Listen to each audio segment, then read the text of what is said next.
This topic today is really fun. I love the Acts of Paul and Thecla. It is such a bizarre document. I hope you read it before class, as the syllabus instructed you to. But it's not an easy document to get into if it's the first time you've come across this kind of non-canonical early Christian literature. Sometimes we'll call this stuff apocryphal, which is just the Greek word for hidden. And we don't, this is not part of the Apocrypha that's published in your Bible, your study Bible. If you bought the Bible that I requested, which had I think it was the Oxford Study Bible with Apocrypha. That Apocrypha, as I explained at the beginning of the whole semester, is Jewish literature that was written sometime in the Second Temple period, and it's not explicitly Christian literature for the most part. So when people talk about the Apocrypha that's published in a modern Bible, they're talking about that Jewish literature that survived in Greek mainly. In fact, this was why those books were rejected by the reformers, Martin Luther and Calvin and Melanchthon. They tended to not use the Apocrypha in the Protestant Bible precisely because they wanted to go back to the Hebrew Bible like the rabbis were using. And so the Apocrypha, although it has continued to be part of the Roman Catholic Bible, in something maybe of a secondary status, has not been part of the Protestant Bible. But that term Apocrypha refers to that varying list, because what has actually been included in that Jewish Apocrypha varies according to which publication you may pick up. But sometimes people will also use this word Apocrypha for what they call something like New Testament Apocrypha or early Christian Apocrypha. And that's kind of a misleading term, because there's nothing hidden about this literature at all. It's always been there. It's just not part of the Christian canon. Some of it is entirely orthodox. Some of it is rather heretical. And some of it is somewhere not completely in tune with later orthodoxy, but nevertheless reflecting what was definitely orthodoxy in its own day. And so a lot of this literature is written in the 2nd century. Our document today, the Acts of Paul and Thecla, was composed in the 2nd century. And it was considered quite good literature by many early Christians. It just wasn't part of the New Testament, mainly because people knew it was a bit later of a document, not so much out of concerns for orthodoxy. One of the purposes of my teaching this course, one of my purposes of teaching all of my courses, is to get students to start thinking completely differently. In other words, you've noticed perhaps that one of the things I stress in my lectures is how odd the ancient world is, even how odd early Christianity is from what most of us tend to come at it. This is because I teach New Testament studies and the history of early Christianity almost like ethnography. I try to get you to imagine yourself coming into a culture that's really different from the culture you grew up in. Because this is something I think is basic to religious studies as a discipline. And religious studies teaches you to look at some kind of group of people or an activity or a belief structure that seems to you initially absolutely bizarre. And you think, how could any rational person do that? How could any rational person believe that? And to keep looking at it seriously and to look at it with enough sympathy that you actually can see eventually how it is perfectly rational. And this document today is a great place to illustrate that. Because whenever I teach this document to people your age, 18 to 22-year-old college students, if you read this carefully and you get into this stuff, it should be bizarre to you. This document depicts young people who are attracted to a version of Christianity that forbids having sex entirely. It's completely ascetic. Paul in the Acts of Paul and Thecla says, if you have sex, you're probably not going to go to heaven. Basically, the gospel message in this document is continence, by which this document means avoiding sex. Now, that's going to be bizarre enough, because people in the modern world kind of have the idea, well, why would somebody join any movement that forbade sexual intimacy entirely? What kind of draw did that have for people? Why did that gospel succeed? And what may be surprising to you is it did succeed. In the ancient world, a lot of people, especially it seems sometimes even young people, were drawn to early Christianity precisely because it was ascetic. It taught this radical asceticism of watching what you eat, and especially avoiding sex. Or if not avoiding sex entirely, severely limiting sexual intercourse and sexual attraction. So what is it about the ancient culture? What is it about these people that caused them not only to be converted to Christianity, but to be converted especially to a form of it that was radically ascetic? And in order to see why that kind of Christianity was, because that's the actual kind of Christianity that was successful in the ancient world. If you were listening to most modern American Christians, modern American people generally, what are the two most important teachings about Christianity in the minds of most Americans? The family, right? The importance of the family, and by that they mean the heterosexual nuclear family. But even the liberal churches, which are willing to recognize gay relationships, they still construe that as gay marriage or just gay versions of the nuclear family. So the family is the most important thing about Christianity in the minds of a lot of Americans. The second thing is nationalism, patriotism. If you took away patriotism and nationalism and the family out of Christianity, most people in the modern America wouldn't recognize it as such. What's odd is that when you read these ancient documents, that's precisely the two things that Christianity attacks. This form of early Christianity was anti-family, for the most part, and it was anti-patriotic. So and that was also people who say, but this is traditional Christianity. Those people don't know their history before 1950. Because the church, the overall Christian churches, were never pro-family for the first 1,500 years of its existence. The Roman Catholic Church, up until the Reformation, always had as its official position, not just popular ideas, its official position was celibacy is superior to sexuality. If you have to have sex, if you can't control yourself, you're allowed to get married and have sex within the bounds of marriage.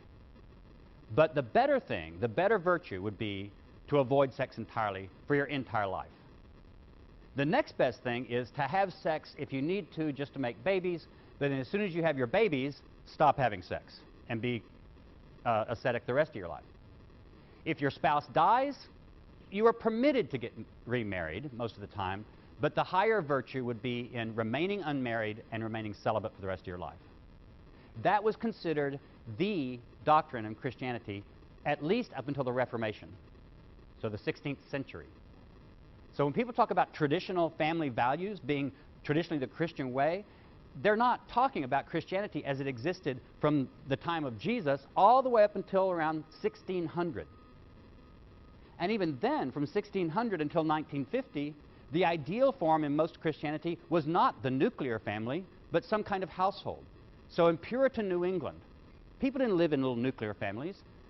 Townships, the New Haven colony, the Massachusetts Bay colony, they were organized into households that were run by the head of the male head of household, his wife under him, children under that, servants, and other free people often living in the household also, or connected to the household.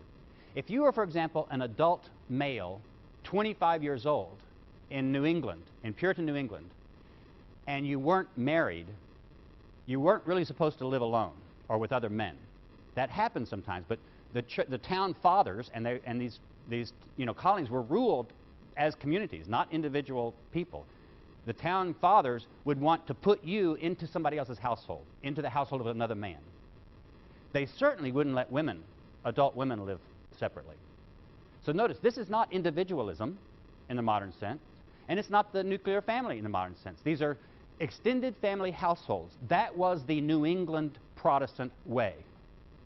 When did the idea that the dominant form of the best form of the family was the nuclear family come about in popular culture overall? The 1950s. So when people talk about that being the Christian thing, they're forgetting the vast sweep of Christian history. They're just ignoring it. And this document is a good place to see why that made sense for people, especially in the ancient world. And to make it sense for the Middle Ages and all the rest of the time, you'll have to take another course. So one of the things I want you to do is enter into this text as if you're an ethnographer. an anthropologist and try to see, how does this make sense? How does this gospel that this text proclaims, how did it make sense to people, and why was it so wildly popular? Because it was wildly popular.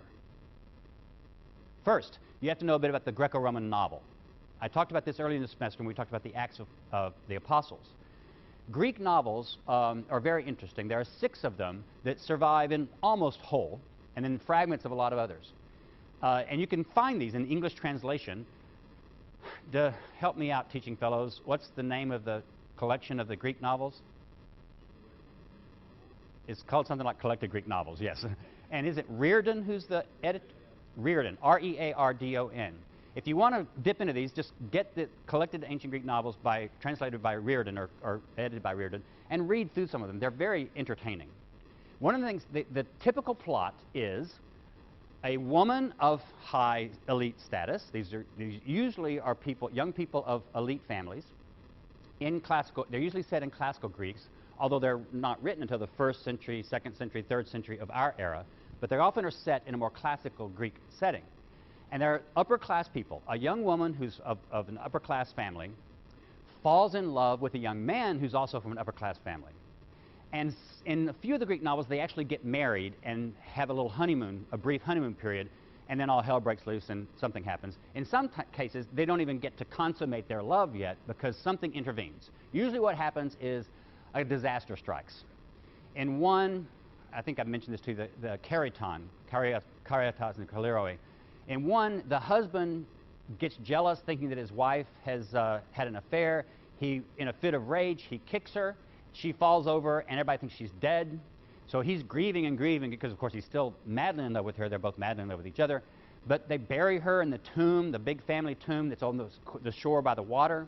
Of course, and Shakespeare stole mercilessly from these kinds of things, she wakes up in the tomb after they've already sealed the tomb, and she can't get out. And she says, "Oh, woe is me, they buried me, I will never see my loved one again in my own blah, blah, blah, blah."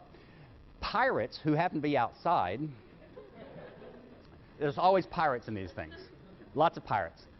Pirates happen to be outside, they hear her crying, and they break into the tomb. They were just going to do a little tomb robbery. They were intending to just do tomb robbery, but they find this living maiden, and not a maiden anymore, she's had sex now, so she's a maid, not a maiden anymore.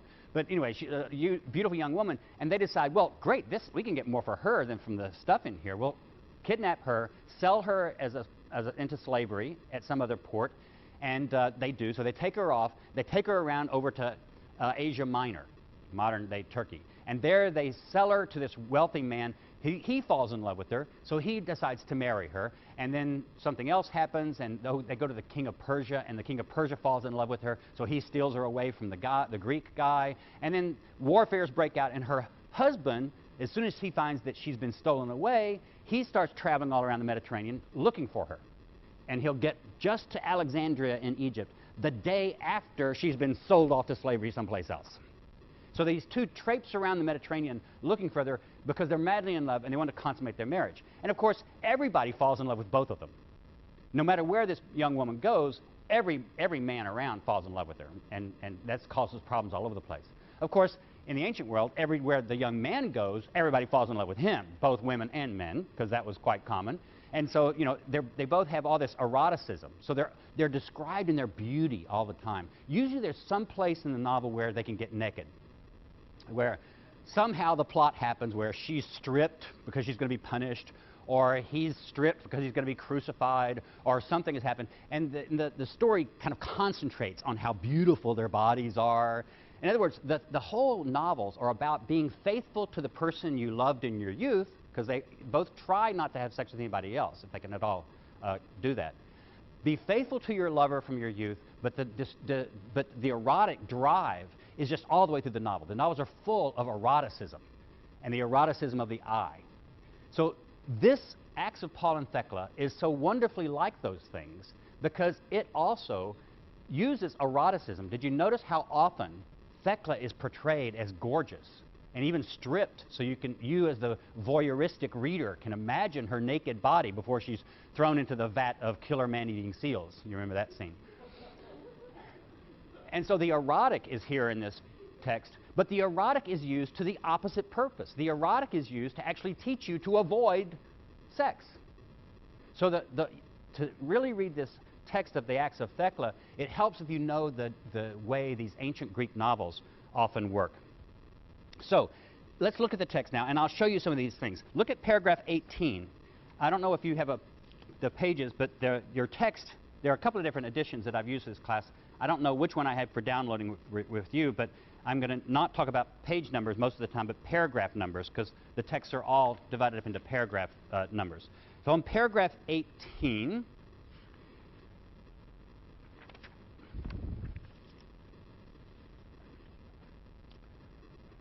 where is it? Look, it's Thecla has gone off to prison. See, first, of course, the story goes that she hears Paul preaching in her hometown. And she falls in love with him just from hearing his preaching. Now, the text doesn't really say she falls in love with him, right? But it describes her as being enamored of Paul, at least of his gospel. And so, for example, she goes to visit him in prison. He's been thrown in prison because wherever Paul goes, he gets into trouble with the men of the city, and it's always the men of the city he gets in trouble with, right? And it's because he's teaching wives not to have sex with their husbands anymore. Well, this gets the guys upset. And he's teaching unmarried women not to get married, and young men not to get married. Well, if you don't get married and you don't have sex, you're not going to have children, you're not going to have babies, and the households will all fall apart. So Paul gets in trouble precisely because of his anti-household, anti-sex message, because the men of the city know full well that if you don't have sex and you don't have households, you're not going to have a city. Civilization is going to fall apart in their view. So he's arrested. She goes to visit him in prison. And then it says, to the jailer, she gave a silver mirror. A mirror is, in the ancient world, a typical sign for femininity in women. On tombstones, you'll often see a mirror carved when it's a girl, a young girl who's buried in at that tomb. She gives the jailer her silver mirror. She went into Paul and sat at his feet and heard him proclaim the mighty acts of God. Paul feared nothing but comported himself with full confidence in God, and her faith was also increased as she kissed his fetters. Next paragraph down, 20. He commanded Paul to be brought to the judgment seat, but Thecla rolled herself on the place where Paul taught as he sat in prison. So she goes where, she's rolling around in the dust where Paul had sat earlier. Did you ever hear about old people talk about in very strict Roman Catholic schools and stuff? Guys were not supposed to sit in the same folding chair that a girl had just sat in because it would be warm, and that was considered a little too erotic. Yep. People were screwed up. Write down, she stood there looking steadily at Paul. So, a little further, Thecla sought for Paul as a lamb in the wilderness looks about for a shepherd. So all the way through, look on paragraph 22. The young men and the maidens brought wood and straw that Thecla might be burned. And as she was brought in naked, the governor wept and marveled at the power that was in her. I'm not too sure about the writing here. I mean, notice how over and over again in this text, there's something about kissing or marveling or looking, and right at the point where you think that the body should be what's being referred to, the author says something like power or message. So there's a direction toward the body all the way through this text, and then a diversion of your attention as a reader away from the body to the gospel. But the body is still there, just hovering right around the edge of your vision. So the text does that over and over again. Look at paragraph 25. I don't know. Well, over and over again. I'm not going to go through any more examples of that because they're just all the way through the text. Sex is the driving force of the piece of literature, even though the piece of literature is going to try to teach you not to have sex. And so there's also desire and passion all the way through. But, as I said, the main message of the text is don't have sex. So look at paragraph 5. This is where Paul's giving his own version of the Beatitudes that you're familiar with from Matthew and Luke. Paul's version is very different, though, right? it says in paragraph 5, when Paul was entered into the house of Onesiphorus, there was great joy, bowing of knees, breaking of bread, and the word of God concerning continence and the resurrection. Now, the word continence there is just referring to asceticism. But in this text, it doesn't mean just controlling your sex life. It means not having sex entirely. So when this translation says continence, you read that as complete sexual asceticism. So that's the message. But notice how continence is linked to resurrection. So the avoidance of sex is directly linked to the resurrection of the body in this text. And these are the Beatitudes. Blessed are the pure in heart, for they shall see God. Blessed are they who have kept the flesh pure. And don't be misled. In this text, that means not having sex. For they shall become a temple of God. Blessed are the continent, for to them God will speak. Blessed are they who have renounced this world, for they shall be well-pleasing unto God. Blessed are they who have wives as if they had them not, for they shall inherit God. Now that's actually almost a quotation from Paul's letter. Paul talks about, having as if you did not have, and this sort of thing, living your life as if. Blessed are they who have fear of God, for they shall become angels of God. Now it might help you to know there that angels in the ancient world are often depicted as androgynous, as not being sexual. Anybody see the movie Dogma? How many have seen the movie Dogma? Raise your hand so I can see them. If you haven't seen the movie Dogma, go rent it. It's a highly important theological movie. It's a very theological movie, actually. And if you've seen it, you remember there's a place where the angel who's appearing to the woman who's going to be the chosen one, of course, it's the Mary type figure, he appears in her bedroom in the middle of the night, right? And she thinks he's there to rape her, so she takes a baseball bat and she's going to try, and he's trying to not get pummeled with the baseball bat. So he pulls his pants down to show her that he's an angel. Why does that work? Because he doesn't have genitalia. See, and so that proves to her, or it's supposed to prove to her, she's just confused. She doesn't know her angelology properly. If she knew her angelology, she would know that angels, at least in one dominant form of tradition, are androgynous. So they don't have genitalia, or they're either completely male or something like that. So that's why Paul says in this beatitude, you will be as the angels of God. Look, right down there, blessed are they who have kept their baptism secure. Again, one of the teachings of early Christianity like this was, once you're baptized, you're not allowed to sin anymore. Baptism, according to some teachings in early Christianity, would cleanse you of all the sins you had committed up until the time you're baptized. Well, what if you sin after your baptism? Well, there might be other ways to get forgiveness for that, but you're in trouble. This is why a lot of emperors would not get baptized until their deathbed, because they wanted to make sure, emperors have to sin, right? They have to kill people. They have to fight wars. So the idea was, you just don't get baptized until right before you die, and then you can go to heaven. So that's what this is talking about, keeping your baptism pure. In paragraph, below that, the last blessed. Blessed are the bodies of the virgins, for they shall be well-pleasing to God, and shall not lose the reward of their purity.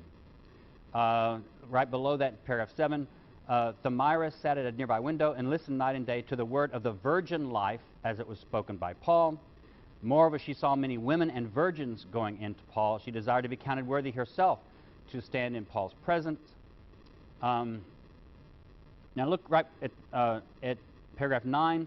All the women and young people go into him and are taught by him. You must, he says, fear one single God only and live chastely. And my daughter also, like a spider at the window, bound by his words, is dominated by a new desire. This is her mother talking, because her mother's very upset that Thecla has done this, because Thecla broke off her great engagement to the richest guy in town in order to follow Paul. So the mother doesn't like this. Dominated by a new desire and a fearful passion. So notice, desire and passion, again, are still part of the narrative, but now they're redirected to a desire and a passion precisely for celibacy. So the basic answer, also the bad guys in this are anti-ascetic. Look at paragraph 13. Paul and the good guys are all ascetic. On paragraph 13, in fact, right above that, this is Demas and Hermogenes. Now, a bunch of the names in this document actually come from Pauline literature from the New Testament. So this writer probably knows the pastoral epistles and some of the other writings that make up the New Testament, because the writer is taking details out of Paul's life, as you'd see in the New Testament, like these names, for example. Demas is mentioned in the pastoral epistles as someone who forsook Paul, being in love with the present world, is what it says. So this writer's using the same name. So Demas is a bad guy here who had been a follower of Paul, but he's now betraying Paul. They say, who this man is we do not know, but he deprives young men of wives, maidens of husbands, saying, otherwise there is no resurrection for you, except you remain chaste and do not defile the flesh, but keep it pure. So they know what Paul's teaching. It's this radical asceticism. And Paul links this to the resurrection. If you're not chaste and pure, you won't experience the resurrection. Thamyris said to them, come into my house, you men, and rest with me. And they went off to a sumptuous banquet with much wine, great wealth, and a splendid table. Notice, these guys who betray Paul are not only teaching that people should get married and have sex, but they're also having great wine, they're having a lot of food. They're doing all the anti-ascetic stuff. They're anti-ascetic. So the enemies of Paul and the gospel here are the anti-ascetics. And of course that makes you think, who does this look like that we've been reading lately who says, drink a little wine for your stomach's sake? Huh? It's the writer of the pastoral epistles. Remember we saw that? The writer of 1 Timothy admonishes Timothy to drink wine, not to be an ascetic and avoid wine. The writer of the pastoral epistles teaches that it's the enemies of Paul who forbid marriage. So the pastoral epistles, if this author knows the pastoral epistles, he's writing against it. And if the pastoral epistles know the Acts of Paul and Thecla, they're written against this. And we don't know that they knew each other exactly, although it's entirely possible that this author knew Paul's writings.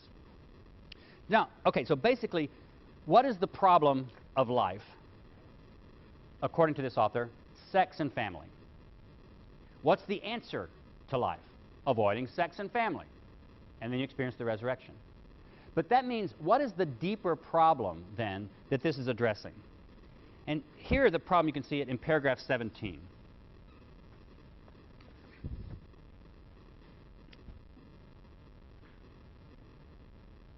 This is Paul talking to the proconsul.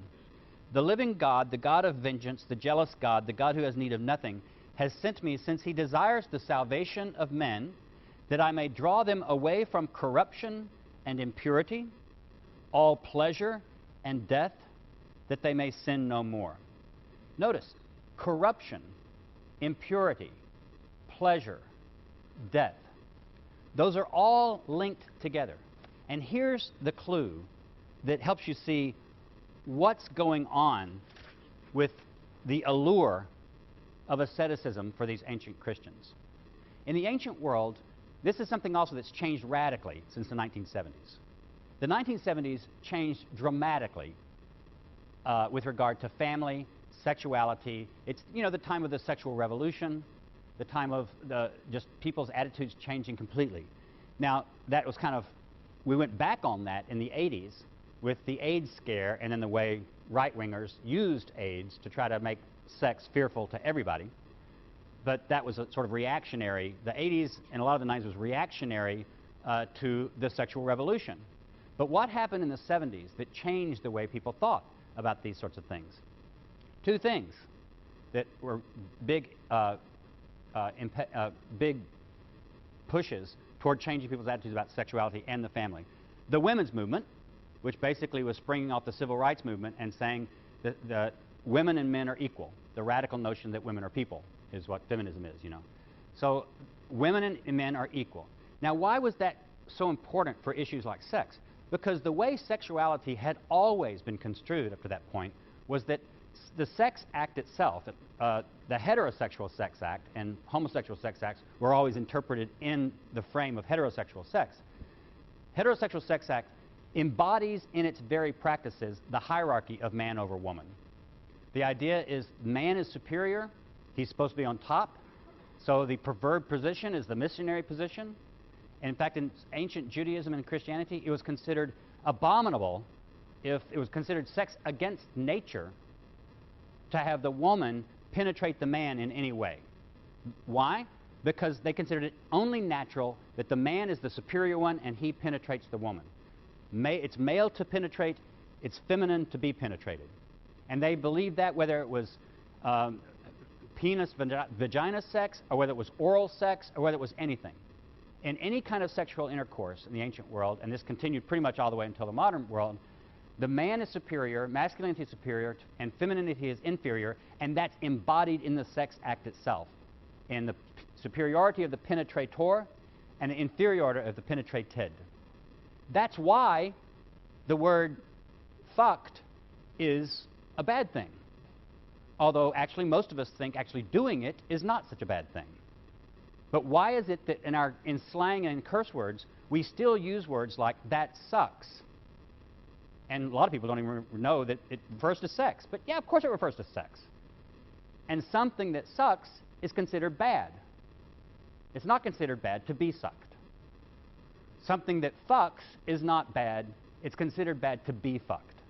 Why is that? Because our entire history has penetration is superior, it's inferior to be penetrated. It's embodied in our culture. That started to be challenged. Now see, you may find this kind of weird that I'm insisting so literally on the interpretation of these words, because that may not be the way you use them or hear them. What I'm saying is that if it's not the way you use them or hear them, is because society has changed radically in the last 30 and 40 years. So no longer is it automatically considered that women are inferior to men, and therefore the sex act is not considered to be one that necessarily has to be hierarchical. The reason that people in the ancient world, if they opposed homosexual sex, the reason they opposed it is they assumed that one man would have to be penetrated by another man, and that was horrible because it disrupted the hierarchy. Or a woman would have to penetrate another woman, and that also disrupted the hierarchy. It has to be man, woman, because the hierarchy is man, woman. And every sex act was supposed to imitate that hierarchy. That changed radically beginning in the 70s. The other big thing that changed was the pill. Now, of course, there had been contraception for years and years before that, for time immemorial. Human beings have always known how to avoid getting pregnant to some extent. But with the 70s and the wide availability of contraceptive medicines, drugs, it was much more easy to have heterosexual sex and not be worried about whether you're going to get pregnant. Before that, and this is also something that people your age just have trouble getting through your heads, before that, every time a woman had heterosexual sex of any kind of penetrated way, in the normal way people were having sex, she had to at least be partly worried that she was going to get pregnant. Every time a man and a woman had sex, pregnancy, the danger of pregnancy, was always there hanging over their heads. They could accept it, they could want it, but if they didn't want it, it was still hanging over their heads. That's not true for us today. We have enough reliable means of contraception that we can pretty much decide that we want to have sex just for fun, without worrying about pregnancy. These two things, the women's movement, which challenged the basic hierarchy of the sex act, and the availability of contraception, radically changed notions of sex. Because before that, and here's what goes back to the ancient world. I've mentioned this before, and when talking about other texts already, but just to review, for the ancient mind, sex was simply one cog in a wheel. Because why did you have sex? In order to make babies. Why did you need to make babies? Because so many of them were dying all the time. I think I've told you the statistic that in the ancient world, for the population of the Roman Empire, just to remain stable, not for it to grow, just for it to remain stable, every woman who lived to childbearing age, which was considered about 14 in the ancient world, had to have an average of 5 childbirths for the population to remain stable. Think of this, girls. Every one of you would have to have at least 5 childbirths on average just to maintain the population. That just shows how many people died in childbirth, how many women died giving childbirth, how many infants died.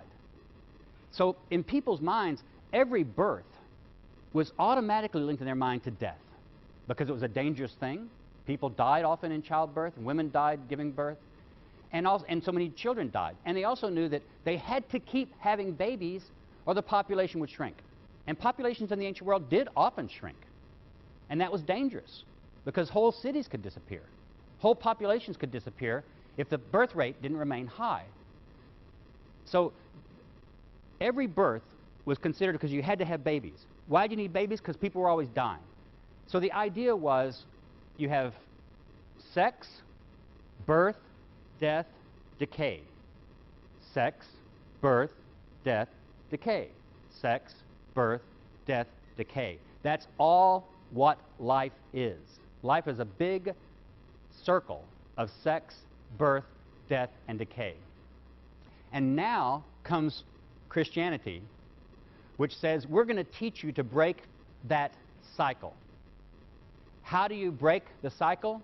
Well, it may not be intuitive to you, but this seemed to be intuitive to a lot of ancient people who incorporated this into their teachings about Christianity. The Christians said, stop it at sex. Break the cycle at sex. And that's why in these texts, it's not intuitive to us, but it's intuitive to them that if you want to stop that cycle of sex, birth, death, and decay, the easiest place for human beings to stop it is at sex. Just break the cycle. Don't have sex, don't have childbirth, don't have death. And of course, they believed they had an answer for the death part because they believed with Christianity, with Jesus Christ, you would have resurrection. The body would be raised. So you don't need childbirth anymore. If you're a faithful Christian, you'll live forever anyway. So you don't need to replenish the population by having more babies.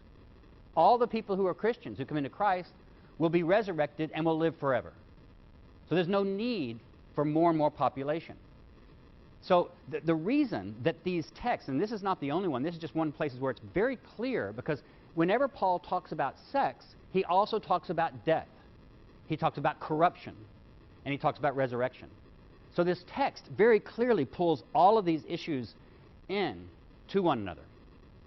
So the basic sensibility of this gospel that we moderns don't have, and you have to imagine yourself back into their world, is the radical availability of death and the linkage of death with sex in ancient minds. And then also the linkage of all these other things with sexuality and death and corruption. Christianity said, stop the cycle at sex and you get rid of death. Radical as that may sound to us. The problem, of course, is in this text, the people who find that message very compelling are young women, a lot of wives, although not all of them, and even young men. Also, people who find that message compelling happen to be lionesses. The female animals also like this message, right? Who are the ones who gang up on the bad male animals who are trying to attack Thecla in the arena? The female lion. So the text is set up as an opposition. But now notice, I said young men are also included in the good side of this sometimes. So what is the opposition to Paul's gospel? It's not men versus women, right? What is the opposition? It's male heads of households against everybody else who would be members of their household. The people who oppose Paul the most in this text are male heads of households, precisely because they recognize that challenging the centrality of sex and childbirth will in itself challenge their household. In their system, you have to have sex and childbirth in order to maintain the household structure. So they're the ones who are against Paul. So Paul appeals mostly to women and young people. I already think I read part of that in paragraph 7. The women and the virgins are going to hear him. In paragraph 9, it talks about women and young people go into him and are taught him. So that's who it is. And then in 12, I read this passage in paragraph 12. He deprives young men of wives and maidens of husbands. So he's depriving the men who want to continue the household structure, and that's why they're opposed to him. Notice in page 20, paragraph 26 and 27.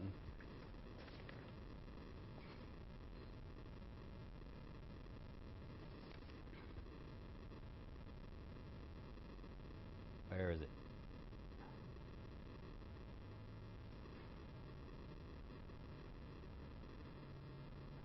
Yeah, 26. This guy sees Thecla in another place.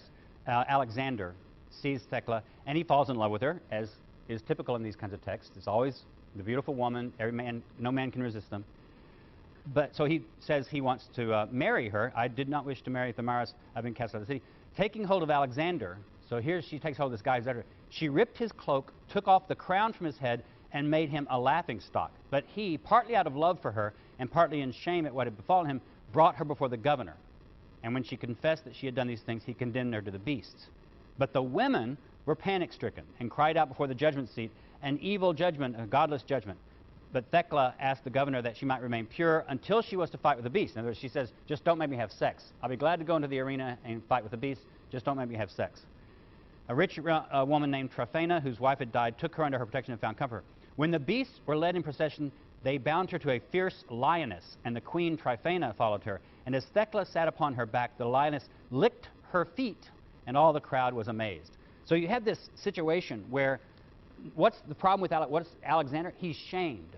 So in this honor-shame system of the ancient world, this is also an important point. Male heads of household occupy the position of honor. And by tearing his clothes, by knocking his crown off, she shames him in public. And this, of course, totally disrupts this hierarchy of the man over the woman. And that's part of what's going on here. Women who refuse their role as childbearers, as sex objects, shame the men who put them in that role. And so that's what the conflict is about, is shaming men and rebelling against the household structure. And then, of course, there's the solidarity of women with everybody else. Notice in this, Paul himself is rather ambiguously placed. He's a man. So what is Paul's role in all of this? I think it's interesting that Paul doesn't come across in this text, at least in my reading, as being a totally positive character. It praises him, of course, and presents him as a man of God. But notice some of the things that Paul does. Paul refuses to baptize her. Remember, she has to baptize herself. This is that wonderful scene, right, where she's being martyred. They're trying to martyr her again, and they strip her naked, and then they have this big vat of killer man-eating seals. Yes, that's what it says. You probably didn't even know there were man-eating seals, but there were in the ancient Mediterranean world.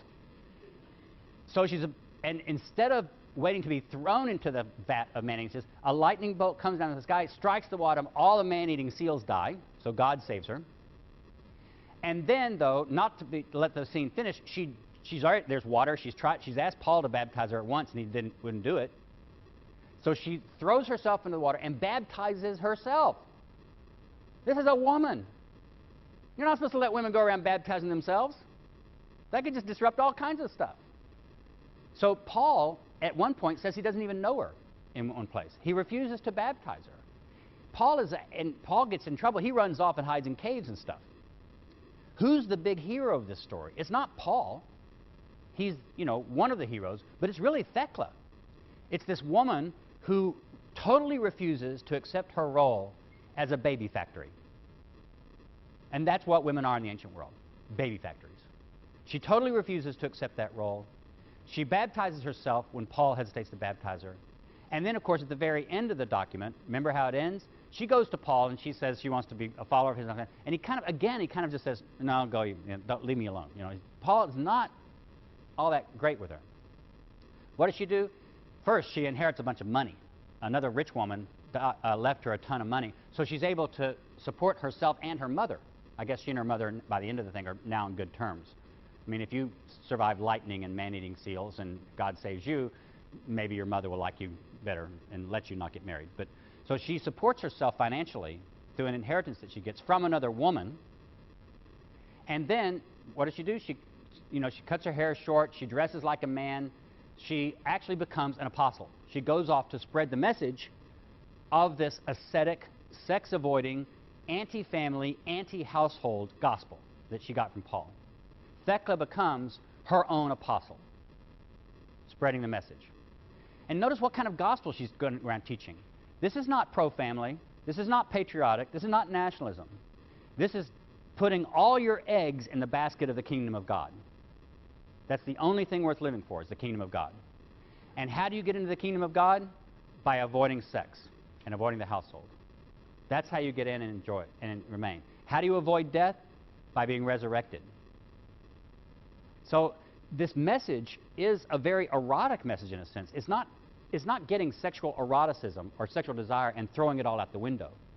It's actually using eroticism and the appeal to beauty and the appeal of sexual desire, and it's capitalizing on it. The author is trying to get you, as a young person who's afraid about death, to convert to a message of the gospel that will liberate you from the cycle of corruption and death that you will get into if you agree to go along with sex, birth, death, decay. And that's what you do if you choose the household. So it's a radical document. Now the question is this a feminist document? It's a good question. It raises Thecla up even above Paul. And it gives a message of liberation to women, at least from whatever it is that keeps them down at the time, which is the patriarchal household. It gives them a way out of that. This is one of the reasons that there were a lot of women in the ancient world who became nuns, who wanted to avoid the household. And you had women running away from their wives all the time. Church leaders talk about it. Why? Because you had to get out of the household if you wanted to have any kind of independence or liberty. If you wanted to have any kind of exercise of power, you had to get out of the male-dominated household. So Christianity, a whole strain of Christianity, appealed to precisely those kinds of people. And the author is trying to get you, as a young person, to make that choice also. Now, the big question is, do you think it's feminist? Is this feminism? Or is there something wrong with thinking about it as feminism? If you're writing a paper this week, maybe you can talk about that. Another big question is, do you think this author is actually attacking the pastoral epistles? Are the pastoral epistles attacking this author? They're presenting two diametrically opposed versions of Paul. They both claim Paul as their author. They both claim to be representing Paul's gospel, Paul's message. But one of them is very pro-household and marriage and sex and childbirth, and the other is anti-marriage, anti-household, anti-childbirth, anti-sex. They both claim Paul as the author of their gospel. Do they know each other? That's the interesting historical question. Or is it just by accident that we have these two very radically different appropriations of Paul? All of those questions I hope you'll talk about in your discussion groups later this week, and if you're writing papers, push yourself to answer some big questions in your papers. Any questions? Yes? Is it possible or conceivable that a woman would have written it? No, it's completely possible. We don't know who the author was. Or wait, is this the one that... What's the one that Tertullian says... okay, so he knew... We actually know that it was written by a priest, right? So this one wasn't written by a woman. But for some of the texts in the ancient world, they could be written... What? Not everyone believes Tertullian. Okay, Tertullian, some people say Tertullian was wrong. Tertullian is a church father who wrote around the year 200 in Latin. He knows the story, and he condemns it partly because he doesn't want Thecla baptizing herself. She's, too big for her britches, in Tertullian's view. So Tertullian says that they know who wrote it and it was a man. But Dylan says that other people dispute that. Okay, see you next week.